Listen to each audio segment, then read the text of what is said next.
Are affiliates just lazy, or is there something else going on? If you've ever wondered why some affiliates seem to sit on the sidelines instead of going all in, this episode is for you. Now, spoiler alert, it's not just laziness.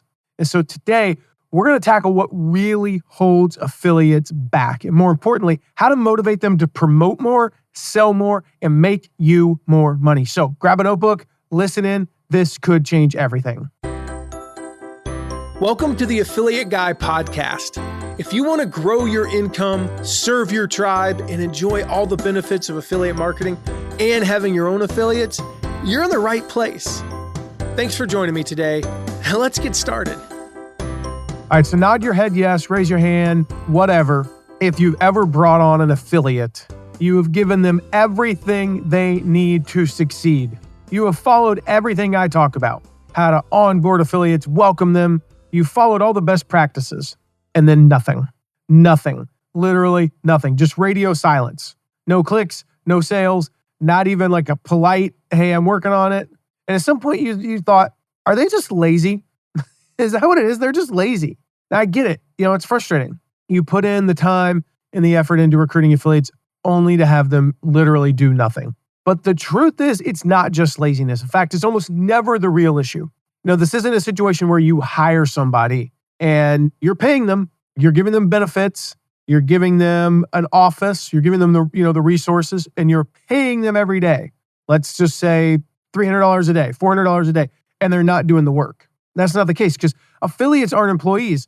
In fact, they're not even independent contractors, really, like tax purposes they are. We send affiliates a 1099, just like the guy who does your video editing. No, I paid the affiliate to do the video editing, and he did the video editing. That's different than an affiliate.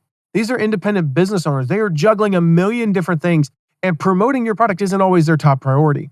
So today, we're going to dig in a little bit to what's actually holding them back. Why do some affiliates never take action? Why do others start strong and then kind of fizzle out? Most importantly, how do you light a fire under these affiliates? How do you get them excited to promote? So by the end of this episode, what I hope to deliver is some real practical strategies to not only activate your affiliates, but to motivate them, keep them engaged long-term. That's the goal here. So once you understand what makes them tick, you can turn those quote-unquote lazy affiliates into some of your biggest revenue drivers. All right. Now, one thing to keep in mind, this is a numbers game. All right, this is a numbers game. The reality is, like any great affiliate program, when you have more than 100 affiliates, over half your affiliates are never going to be active. That's just the reality. And there's nothing wrong with that. So I'm not talking about those. I'm talking about the ones who were active, they could be active, they have potential, and yet they're not. So how do we actually get them to be active? If you're running an affiliate program, you've got 1,000 affiliates and 590 of them are active, you're probably doing almost everything I'm going to talk about in this episode. What I'm about to share with you might only get you another 15 active affiliates. But if you're doing this and you've got 500 affiliates and only 52 of them are active, you can make a lot of improvement. I was looking at our training guide, so our training guide for our agency. And one of the things this says in our training guide is this, says your inactive affiliates are the lowest hanging fruit available to grow our client sales. Most of the time, they just haven't been told what to do, how to do it, or when to do it. So tell them, help them, make it easy for them. That's from our training guide. What that means is we take on a client and they have 1,000 affiliates. They've done a great job recruiting them and they have 103 of them that are active. We go in and work on those 897 other affiliates, and within weeks, we have an additional 50 to 200 affiliates who are active. And then we continue to work on it. Eventually, we might activate as many as 250, 300 of them. The reality is that because it's been a long time for some of those clients, some of them are long gone. Some of those affiliates are a lost cause, and that's fine. Like I said earlier, at least 450, 500 of them are never going to be active, no matter what we do, no matter what the client does. That's the reality. And then there's a lot of times we take over a program, there's another 100 to 200 that are never going to be active because they signed up 3 years ago. And if we had come on board 2.5 years ago, we would have been able to get them active, but we're not able to now. But still, we come in and sometimes double or triple the active affiliates in a matter of a few months because we focus on that low-hanging fruit, like our guide says. And most of the time, they haven't been told what to do, how to do it, or when to do it. So I tell our affiliate managers, tell them, help them, make it easy for them. About 8-9 years ago, we ran Michael Hyatt's 5 Days to Your Best Year Ever affiliate launch. This was one of the last affiliate programs back in the day that I ran pretty much single-handedly. I was 90% of the work was me. And we had 944 affiliates who had not sent traffic after the first week. This is a short launch, it's short, relatively long actually for a launch, but it's a 3-week window.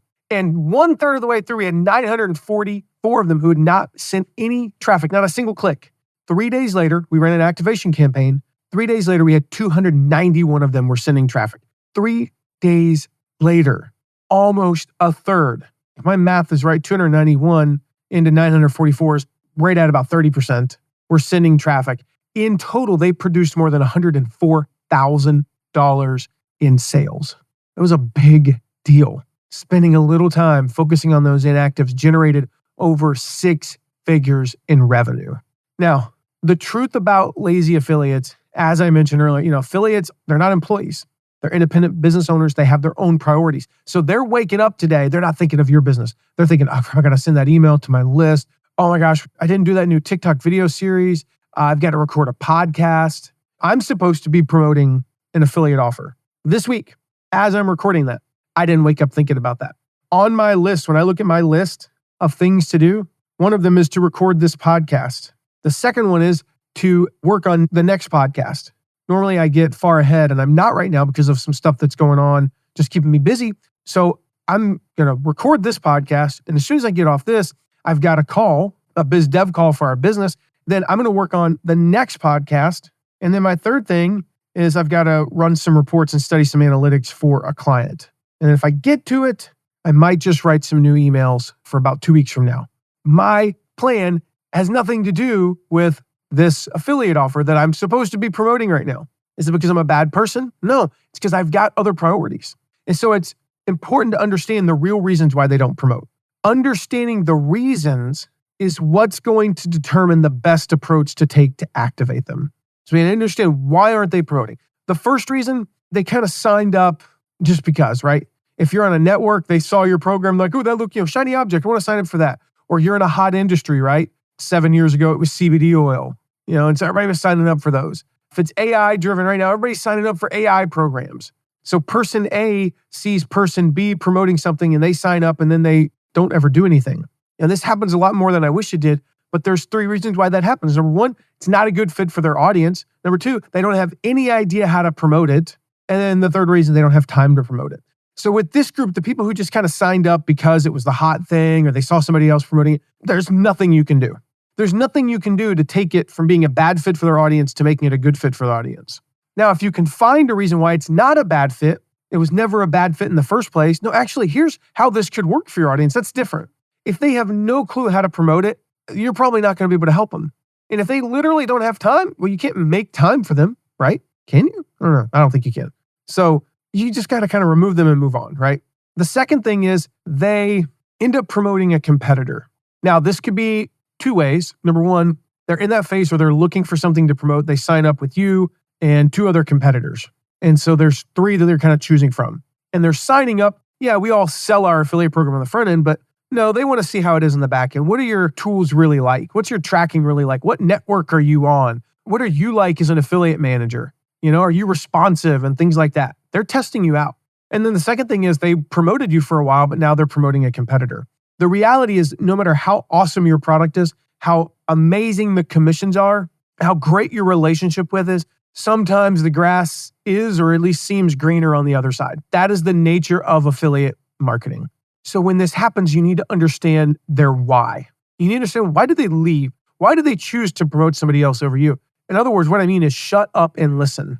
If you're talking to them about their why, don't get defensive, don't get angry, don't try to convince them. No, you really should come promote us. Just listen to why they switched. Maybe the other offer converts better, or the new offer converts better. Maybe this new company is paying better, or one of those competitors is paying better commissions. Maybe it's their affiliate tools. Maybe it's the communication with the affiliate manager. Maybe it's the promise that maybe those other things are the same, but they're going to promote each other. So it's like, well, I can, I'll make the same amount of money promoting you, but if you're going to promote me, I'm going to make more money long term. So maybe that's it.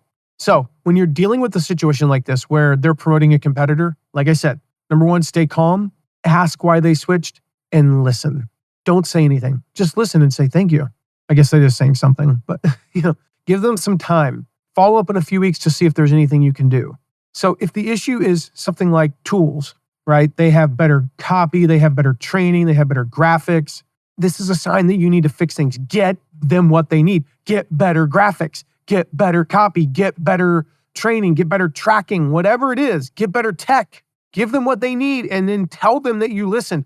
Oh, you said you wanted better graphics. Well, I took a look at theirs. Ours are 10 times better now. Go get better stuff. If the issue is conversions, find out what the competition is doing to beat you. Go study it. Spend some money if need be. Maybe the issue is that they have a better funnel. And so the initial sale, let's say it's a $100 sale up front, you're both converting at 6% and you're both paying a 40% commission. That's not why they left you. They left you because they're doing a better job selling on the back end. So go buy some stuff. Invest in studying their funnels. Do what Russell Brunson suggests, funnel hack. Find out why it is that your average order size is $100, their average order size is $170, and that's why your affiliate left. Then work on your stuff. Get your conversions up. Get your average order size up. If the issue is commission structure, pay more money. Don't get into a bidding war, but make sure you're competitive. If an affiliate leaves a program that's already paying 50% and this other program's paying 75%, just let them go. It's not worth killing your margins. But if you're paying 30 when you really should be paying 40 and this competitor's paying 40, by gosh, pay 40. Don't be cheap. If you're being cheap and you're getting beat, stop being cheap. If you're being fair and reasonable, but you're just getting beaten by a competitor that's going to try to take over the market, well, adjust. But there might not be much you can do. If the problem is that your policy is you don't do reciprocal promotions, reconsider. It might be worth promoting them to keep them. Or consider other alternatives if you can't do a true reciprocal promotion. I've talked about this in past episodes, introduce them to somebody. We can't promote you. If you're an affiliate manager, your hands are tied. My company has a policy where we don't do those types of promotions. Or you don't do very many throughout the year and you can't promote this particular affiliate. Introduce them to some people who can. That's just as valuable. Whether I send you $50,000 in sales or somebody else that I referred you sends you $50,000 in sales, do you really care? No. So the first reason, again, they signed up kind of because it's hot, whatever. They saw somebody promoting. The second reason, they decided to promote a competitor instead. The third reason is they went out of business. All right, nothing you can do there. You move on. The fourth reason is they don't know how to promote. Here's the news flash. That's your job. Sometimes they just don't know how to promote your product. Maybe they haven't done a good job adapting to the ever-changing landscape of the marketing world, right? Your job is to help them. Is that clear enough? Your job is to help your affiliates succeed.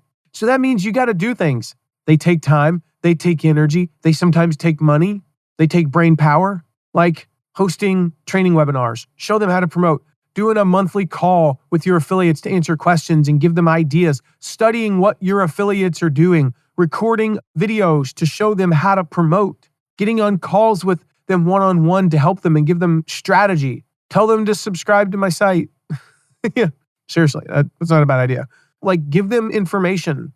Remember, it is your job to help your affiliates. So the excuse, if the reason is that they just don't know how to promote, that's on you. That is a fixable thing. That's where I mentioned earlier with Michael, the 944 that weren't active, the 291 that were, about 2/3 of those came because we showed them how. We gave them the tools they needed to succeed. And then the fifth reason, most common, is, well, I'm going to get around to it later. Now, there are two types of the quote-unquote get around to it later affiliates. The first type, which accounts for 1/10 of 1/1,000,000%, is they truly have it on their calendar. And as a matter of fact, if they showed you their promo calendar, sure enough, October 17th through 25th, they are promoting you. And then the second type of get around to it later is they're really never going to get around to it. They've forgotten all about you. And the only way to fix this is to give them a little nudge. I have said this probably 10 times on the podcast over the years. It's one of the most oft-repeated phrases I use. Often, all it takes to activate inactive affiliates is a gentle reminder. That's it.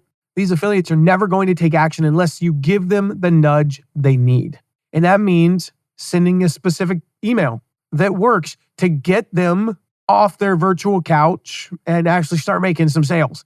I've sent more than 300 different versions of activation emails over the last 20 years.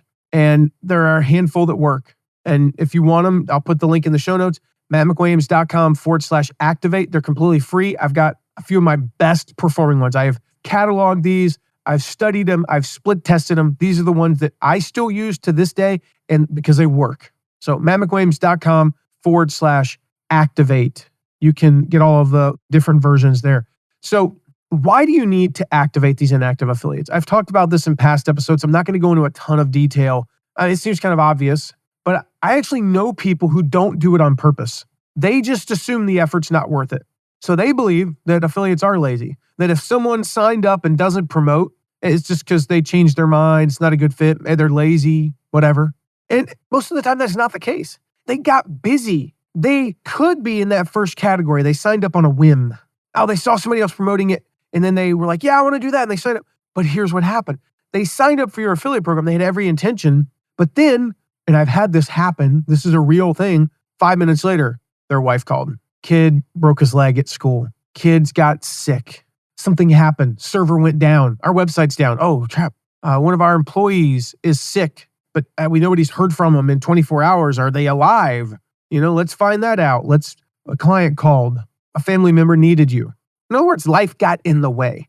And all they need is that gentle reminder. And so when they come back from whatever kept them from promoting, they have a mound of email. They have calls to return. They have posts to write. They got videos, podcasts they're not thinking about you. No offense, but it's just not that high on their priority list. That gentle reminder gets them back on track and they get fired up again. That's all it takes with most people. So key takeaway, it's not about laziness. It's about barriers. So what do you do with these affiliates?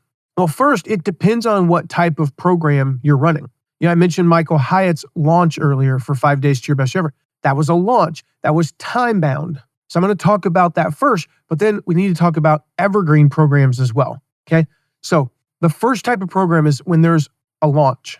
When you're running a product launch or a book launch or any time-bound promo, the window to activate affiliates is incredibly, incredibly short. So there's some special quote-unquote rules that you have to follow, right? So in a launch, you have to first decide, okay, who's considered inactive? If you have a 15-day promo and you're 1 day in, just because they haven't promoted doesn't mean they're inactive yet. So we consider an inactive affiliate to be anyone with 3 hits or less, or 1 opt-in by day 4 or 5, depending upon how long the launch is. So if it's a shorter launch, like 12, 13 days, we'll probably do this on day 4. If it's more like 15 to 17 days or 20 days, we'll do day 5. So I said 3 hits and 1 opt-in. Why not 0 and 0? Because usually you get at least 1 or 2 hits when somebody's just testing and maybe an opt-in when somebody's testing. And so if they have 3 hits, I assume they're just testing. If I happen to reach out to somebody and they have 3 hits and like, no, I really did promote, it just means they're really small and whatever. What harm did I do by saying, I noticed you're not active? Like, yes, I am. Like, they've never had anybody be like, you're a moron. I hate you. I'm going to quit now. No, they're just like, I really am. I'm trying. And so that's who's inactive. Again, 3 hits, 1 opt-in by day, 4 or 5, depending upon how long the promo is. Typically, like I said, I'll reach out to them around day 4, day 5, depending on how long it is. I'll reach out. So in like a 17-day promo, typically 17 is like the average that we find. It's more like 16.8. It was a little bit longer a few years ago, but it's been getting a little bit shorter over the last few years. We'll reach out, on day 4, day 8, roughly, in day 10 or 11. We'll find a milestone in there. So day 4 will typically be like the second pre-launch content, something like that. Day 8 will typically be around the third pre-launch content. Day 10 or 11 would typically be around cart open. So if it's adjusted, if there's different, like typically day 4, day 5, again, pretty consistent in there. We'll typically reach out after the second piece of pre-launch content, depending upon when that is, the day after the third piece, and like the day after cart open, roughly. Again, give or take a day or 2 on either side of those. And so we reach out at least twice, usually 3 times, but we space them out a few days apart. Don't worry about being annoying though. This is the biggest thing. Like, you have to balance getting results and getting on their nerves, but it's not like they can send you less traffic. If they're still at 0 on day 10 and you're like, well, I've already reached out twice. Should I reach out? Yes. Reach out a 4th time. Like, really, they can't send you less traffic than they're sending, than the 0 they're sending. So why would you worry about being annoying? Especially if you're doing a once-a-year launch.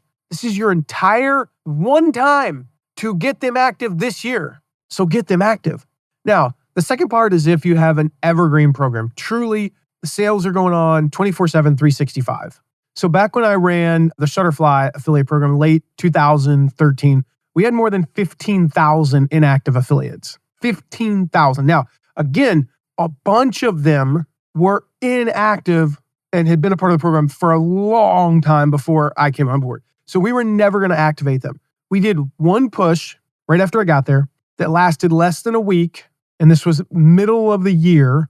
We were able to activate nearly 1,400 of them who produced more than $430,000 in additional revenue just that year. Okay. So again, you're seeing the numbers, like most of these 10%, 30%. And we're doing everything we can, but most people activate 0%. One of my favorite activation campaigns was actually one of my very first. The first I'd done with an evergreen retail program. I'd done one with an evergreen lead gen program. I'd done one in the launch world. But when I took over the Learn and Master Guitar program, when I got there, there were 704 inactive affiliates. Most of them had been part of the program for well over a year. We considered them dormant. Within a month, okay, again, I did exactly what I tell our people to do. This was back in 2009. I got there in May of 2009. I did exactly what I still teach our agency today. The lowest hanging fruit is inactive affiliates. So get after it. Like, help them, teach them, show them what to do. So again, 704 inactives. Within a month, we had activated 261 of them. 261 out of 704. Why were we able to do that? What was the difference between that and, say, the slightly less than 10% at Shutterfly, the barely 30% with Michael Hyatt? It had to do with just the types of affiliates. Like, these were mostly people who just needed a little bit of guidance. They didn't sign up on a whim. I mean, some of them did, clearly. They weren't promoting competitors, although some of them were. But we had a higher percentage of them who really just needed some hand-holding. And most of those affiliates, over the next year, they only made 5 to 10 sales. But they were the reason why we were able to grow that program from $2.2 million a year to over $6 million a year within a year. Of the top 10 affiliates by year's end, 4 of them were from that group of inactive affiliates, including 2 of the top 3. So while most of those 261, collectively 200 of them probably, I say only produced about $300,000 in sales. First of all, that's still amazing. This was back in 2009, 2010. That's still awesome that they generated that additional revenue. 2 of the top 3 affiliates and 4 of the top 10 were from that group. So in short, when you do this right, it absolutely works. So use those emails. Go to the show notes or go to mattmcwilliams.com/activate. Get the emails. No matter what you do, any evergreen affiliate program with more than a few dozen affiliates is going to have some that become inactive. No matter what you do, every launch affiliate program with more than a few dozen affiliates is going to have some that become inactive. You can run the best program with the best commissions, have the greatest personality. Some of them are just going to fall off the earth. I shared those reasons earlier. Those are universal. Ultimately, it comes down to motivation. So, 5 things to motivate your affiliates. Number 1, make it ridiculously easy for them. These are the basics that we've talked about. Swipe copy, graphics, bonuses, clear promo schedules. The easier you make it, the more likely they are to take action. Make it super, stupid simple for them. Secondly, train them. Talked about this, webinars, Q&As, tutorial videos. Help them understand how to promote. Share what's working for other affiliates. If they'll let you, reach out to the affiliate and say, hey, I love this. Can I share this with our 99% of the time? They say yes. Third, create urgency and excitement. Use the things that we've talked about. Contests, live leaderboards, special bonuses, scarcity. Make it fun, make it rewarding, but get them moving. Okay? Give them an excuse to promote. Here's the simplest thing. In the world, if you have 1,000 affiliates right now, and let's say 300 of them are active, easiest way to get 20 of your affiliates active in the next 10 days is just to run a promo that's good for only those 10 days. Easiest way in the world. And of course, let them know about it and repeatedly tell them about it over and over and over again. Post about it in your Facebook group, post about it, send emails about it, text them, reach out to them individually, let them know about this promo. That's the easiest way. The 4th thing to motivate your affiliates, as I just talked about, personal outreach is better. Email, DMs, texts, a simple, hey, I noticed you haven't started promoting yet. How can I help? Believe it or not, works. Yeah. Again, grab the templates. Some of those work better than the others that you might do, but anything is better than nothing. And then the 5th thing that keeps them active is recognizing them, rewarding them, public recognition, private thank yous, surprise bonuses. Like, congrats, you had your best month ever last month. Here's a bonus. That works amazingly well to keeping them active. Speaking of keeping them active, we need to keep them engaged long-term. So we need to build relationships. I got 5 things here as well as far as the long-term side. Build relationships. I mentioned earlier, they're not employees. They're not just promo machines. They are partners. So relationships. Keep them updated. Regular reach outs, tips, new offers, success stories. You want to get successful affiliates. You want to get 10 affiliates off their butts tomorrow. Again, assuming you have over 500. You want to get 2 to 3% of your affiliates off their butts in the next 7 days. Send a success story. No special activation required. Like, you're not going to send any of the templated emails that I have. These aren't specifically to get them active. Send success stories. It'll also help your active affiliates. Again, offer promos and things like that. Early access to promos. You want to get affiliates active. Here's another way. You get 2 to 3% of your affiliates active in a week. Announce a promo for next Tuesday through Thursday. It's a 3-day promo, and let affiliates exclusively promote it on Monday. That'll work. 4th, just keeping things fresh. Create new angles, new creative angles, seasonal campaigns, new incentives. Like, I'm recording this like a week and a half before Valentine's, about a week before the Super Bowl, right? Working in those angles. And just finding different reasons. You got spring coming up, and then you got summer, you got out of school, then you got back to school. But before that, you got July 4th, and you got the summer solstice, and then you got the beginning of fall, and you got Labor Day before that. You got Veterans Day. You got all these things, Halloween, Thanksgiving, Black Friday, Cyber Monday, Christmas, last day of Christmas shipping, New Year's, all these things, right? I mean, I only named like a quarter of the things you could possibly use. And then lastly, celebrate wins. They make their first sale, you congratulate them. They make their 10th sale, you congratulate them. They make their first $1,000, you congratulate them. Their first $2,000, their best day, their best week, their best month, whatever it is. Keep reinforcing small wins, and the wins will get bigger and bigger. This is psychology 101, right? So I've talked about the why and the when and all that stuff. How do we reach out to them? The how part is super simple. You use any means necessary to get in touch with them. Email, text, Telegram, WhatsApp, Voxer, Facebook, Instagram, DMs, you name it. You name it. Social media, smoke signals, carrier pigeons, whatever you can think of. Reach out. Learn their preferred method of communication. If they prefer text, use text. If they like chatting on Skype, you can accomplish so much more with a quick Skype message than you ever could sending 10 emails. Now, that said, I'm going to share one that we've used over the years. I'm going to share the email version, but honestly, you can tweak this to fit any type of text, Skype message, DM, etc., right? This was a particular email that we've used hundreds of times. I'm going to read to you the example that we used, the one that I mentioned earlier, Michael Hyatt's 5 Days to Your Best Year Ever campaign. I'm going to use that as an example that we sent on day 5 of the launch. And the subject line was, everything okay? So if your name's Joe, it was Joe. Everything okay, first name? Hey, first name. Just checking to make sure everything was okay. I had you down to support Michael's launch, but haven't seen any activity yet. There is still plenty of time to join in. The launch is going amazingly well, but it's not too late for you to get started. Let me know how I can help. That's what I'm here for. All the best, Matt. Now, this email has 5 elements. Again, you can tweak this for any platform, right? I want to talk about 5 elements. Number 1, it grabs their attention. If I say everything okay, John, and your name is John, everything okay, Susie, and your name is Susie, it stands out. Everything okay? Like, wait, what? Why would everything not be okay? Or maybe it's not okay. And you're like, no, everything is not okay. My business has gone to hell in a handbasket over the last week and I need help. Hey, great way to do that. Promote this affiliate offer, right? All right, second, it reminds them of a commitment. The book Influence, one of the best books of all time, Robert Cialdini. If you go to mattmcwilliams.com/books, you'll see it there. You have to read it if you haven't. But one of the things he talks about is the principle of commitment. We have a natural desire to do what we said we would do. I remind them of their commitment. I say, I had you down to support Michael's launch. That's a big key there, by the way, support, not promote, but haven't seen any activity yet. Now, a lot of people say, well, isn't this a bit of a guilt trip?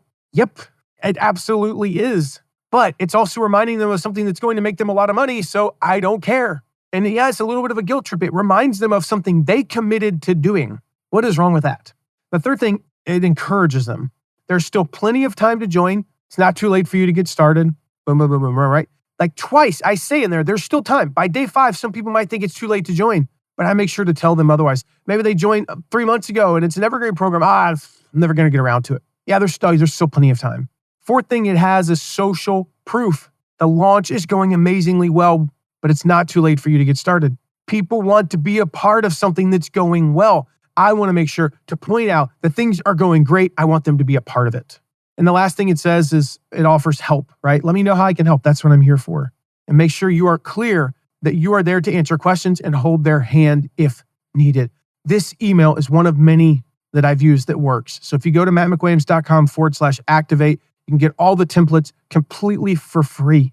Okay, so go download them, tweak them to fit your voice. Maybe that email I just shared, you're like, that's not my voice. But if I tweak a couple of words, it is. Cool, do that. The principles remain the same. You grab their attention, you remind them of a commitment, you encourage them, you use social proof, you offer help. Don't make it any longer though. That is about as long as it should be. 1, 2, 3, 4, 5, 6 sentences. I could probably tweak it to 5. I could probably change that last one to make it 1 sentence instead of 2, that last paragraph. Let me know how I can help. That's what I'm here for. By doing a little ... and then a lowercase t instead of an uppercase T. Either way, count the words in that email. In fact, I'm going to do it right now. Count the words in that email. What do we got? 68 words. You probably want your email to be in that range, about 50 to 75 words. This is probably slightly on the high end of how long you want it to be because you want it to be super quick. So just to recap, number 1, affiliates aren't lazy. They just need direction. They need motivation. They need support. As far as an action step for today, I want you to pick one of today's strategies and apply it this week. That's it. One. Just pick one of the strategies I've shared and put it into action this week. You're listening to this on a Tuesday, implement this Wednesday, Thursday, Friday. Whatever one it is, it doesn't matter. If you implement one strategy and get a 2% lift, cool. You have 2% more active affiliates. Next week, you do a new one, you get 5%. Cool. Now you got 7%, whatever. And then last thing, make sure you go grab those affiliate activation email templates. Again, even if they're not on brand for you, it'll give you some creative juice to use and get going with your activation campaigns. The one I just shared, it's one of many successful activation emails that I've used over the years. And so you can get all of them at Matt McWilliams for free, by the way, mattmcwilliams.com/activate. Listen, your affiliates are ready. You just have to give them the push they need. That's it. So if you have any questions about this or anything else, text me anytime, 260-217-4619. I would love to hear from you. And make sure, if you haven't yet, hit subscribe so you don't miss the next episode. It's going to be a special one. I'm doing an interview for the first time, and I can't remember how long, but it's somebody that literally, it's one of the 5 people on earth that I would even bother to do an interview with. And when I had this opportunity come across, I had to take it because I've been looking forward to having this conversation for years. And I am talking since shortly after the podcast started. 635 episodes ago, I've been wanting to do this interview and I finally got it. When it came across, I was like, I'm all over this. So guys, I'm super excited for the next episode. So make sure if you haven't yet, you hit subscribe so you don't miss it. I'll see you then. Thank you so much for listening today. Remember to check out all of our deep dives into affiliate marketing at theaffiliateguide.tv. And if you have a question, ask it at asktheaffiliateguide.com. Who knows? Maybe you even be featured on an upcoming episode. And lastly, if you haven't yet, make sure to leave a rating and review wherever you're listening to this episode. See you soon.